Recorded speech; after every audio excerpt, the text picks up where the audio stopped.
Sir ఇప్పుడు ఒక business కోసం అంటే హోటల్ ఇంకేదైనా కంపెనీ కోసమో రెంట్ తీసుకున్నారు, అగ్రిమెంట్ తీసుకొని అది అయిపోయింది అగ్రిమెంట్ టైం కూడా. బట్ ఈ రెంట్కు ఉన్న అతను మాత్రం ఖాళీ చేయట్లేదు ససేమిరా అని. అటువంటిప్పుడు ఎట్లా యజమాని ఎట్లా అప్రోచ్ అవ్వాల్సి ఉంటుంది? ఎవిక్షన్ సూట్ వేసుకోవచ్చండి. జనరల్గా అందరూ చేసేది ఏంటంటే ముందు ఒక నోటీస్ పంపిస్తారు, ఒక 30 days తర్వాత ఎవిక్షన్ సూట్ వేస్తారు. కాకపోతే నేను చెప్పేది ఏంటంటే ఇలా ఎవిక్షన్ వేసుకుంటే కోర్టులో కొన్ని సంవత్సరాల పాటు కోర్టులో తిరుగుతూ ఉండాల్సి వస్తుంది. ఒక 3 to 5 years నడుస్తుంటుంది కేసు అది. సో నేను చెప్పేది ఏంటంటే కోర్టుకు వెళ్ళే కన్నా ముందే ప్రాపర్ ఇద్దరు కలిసి ఒక పెద్ద మనుషులతో మాట్లాడుకుని సెట్ చేసుకుంటే బెటర్.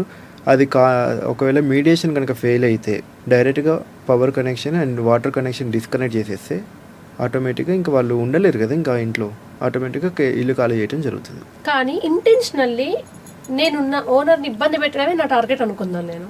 మీరు వాటర్ పవర్ కట్ చేస్తే నా సామాన్ అంతా అందులోనే పెట్టి కాసేపు ఉండి నేను బయటికి వెళ్ళేసి వస్తా అనుకునే మెంటాలిటీ ఉన్న వ్యక్తులతో ఎట్లా ఉంటారు? అలాంటి వాళ్ళు కూడా ఉంటారు. అందుకే నేచర్ ఆఫ్ ప్రాపర్టీని బట్టి ఇది అందరికీ కూడా వర్తించదు. ఆ ప్రాపర్టీ ఏంటి, ఇప్పుడు హోటల్ నడిపిస్తున్నారు అనుకోండి, ఖాళీ చేయమంటే ఖాళీ చేయట్లేదు, రెంటల్ అగ్రిమెంట్ అయిపోయింది.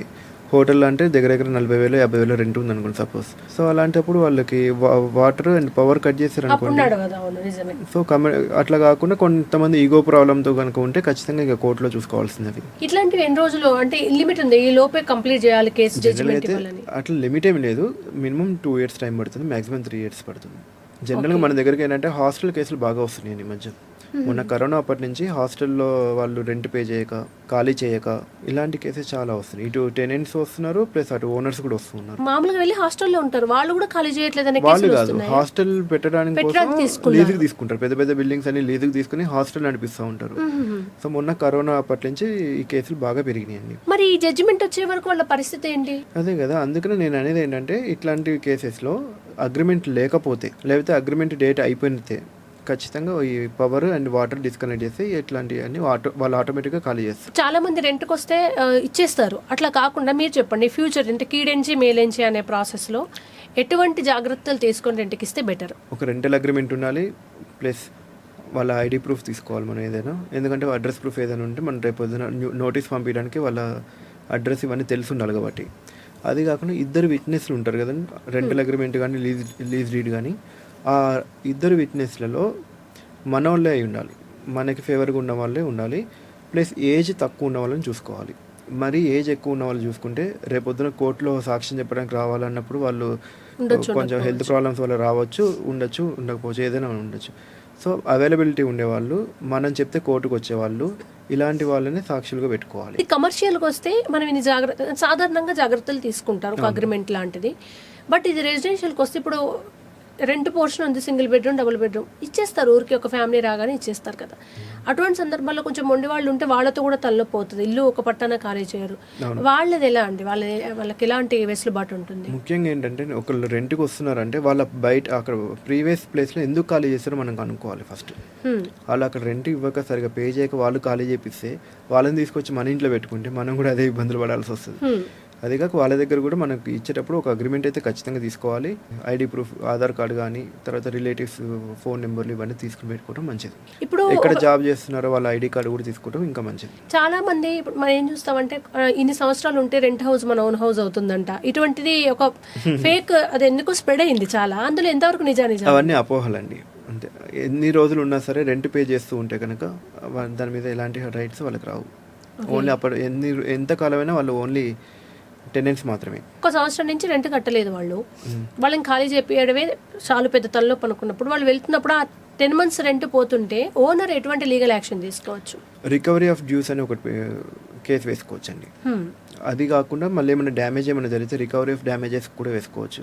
ఖచ్చితంగా సివిల్ కేసు ఒకటి ఉంటుంది, వేసుకోవచ్చు వాళ్ళ మీద. కాల్ చేసి వెళ్ళినా కూడా కేసు అయితే కాల్ చేసి వెళ్ళినా కానీ వేసుకోవచ్చు, ఖచ్చితంగా కేసు పెట్టి వసూలు చేసుకోవచ్చు. కానీ వాళ్ళకి కేసు పెడితే అయ్యే ఖర్చు కన్నా వాళ్ళకి రావాల్సిన రెంట్ తక్కువ ఉండొచ్చు మనకు తెలిసి. అంటే ఈ వెసులుబాట్లు అంటే మామూలుగా కోర్టు అనగానే ఖర్చుతో కూడుకున్నది అనే ఒక ఒపీనియన్కి వస్తారు.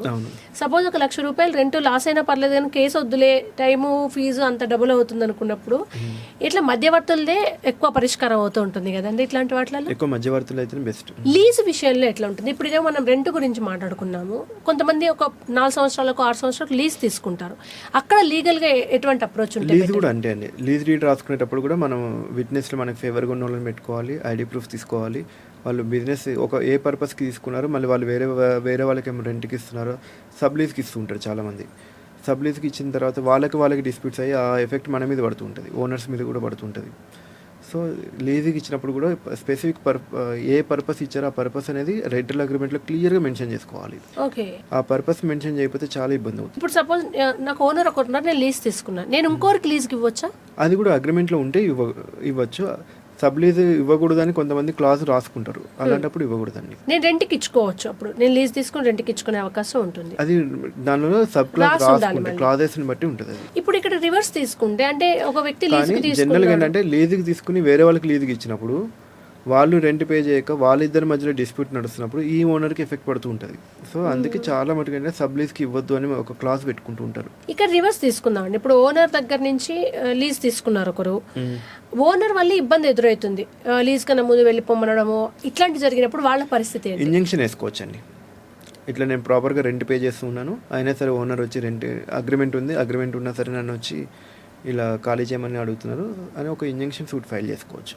ఓనరే ఇంకా దరిదాపులోకి రాకుండా ఆగిపోతారు. అంటే పర్టికులర్ టైం వరకు, లీజ్ టైం ఉన్నంత వరకు మాత్రమే.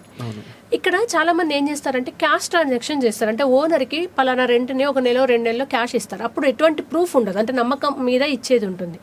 చాలా మంది ఏదైనా సమస్య ఎదురైన పర్టికులర్ ఏదైతే క్యాష్ ట్రాన్సాక్షన్ చేస్తారో అది ప్రూఫ్ చూపించలేని పరిస్థితుల్లో వాళ్ళు నాకు డబ్బులు ఇవ్వలేదు అనొచ్చు. మీరు ఒక అడ్వకేట్గా ఎటువంటి ట్రాన్సాక్షన్ ని ప్రిఫర్ చేయమంటారు? క్యాషా బెటరా లేదా ఫోన్ పే అకౌంట్కి పంపించడం లాంటి ప్రూఫ్స్? ఎప్పుడైనా ఆన్లైన్ ట్రాన్సాక్షన్ చేయడమే మంచిదండి. క్యాష్ పేమెంట్ అనేది చిన్న అమౌంట్ అయితే పర్లేదు, బిలో 20,000 అయితేనే చేసుకోవాలి జనరల్గా అయితే. ఓకే, దానికన్నా ఎక్కువ చేయకూడదు. సో నేను చెప్పేది ఏంటంటే ఎప్పుడు ప్రతి నెల రెంట్ పే చేసినా ఆన్లైన్లో పే చేయడమే మంచిది. ఓకే, రేపు ఏదైనా సమస్య వచ్చినా రెంట్ పే చేసినాను, ఏ డాక్యుమెంట్ లేకపోయినా సరే, రెంటల్ అగ్రిమెంట్ లేకపోయినా సరే, అప్పుడు ఈ టెనెంట్స్కి కొంచెం యూజ్ అవుతుంది అది. ఓహో, అప్పుడు ఎటువంటి అగ్రిమెంట్ లేకుండా బ్యాంక్ ట్రాన్సాక్షన్ చూపిస్తే మన వైపు న్యాయంగా కొంచెం పోరాడొచ్చు మనం. Thank you so much sir. Okay.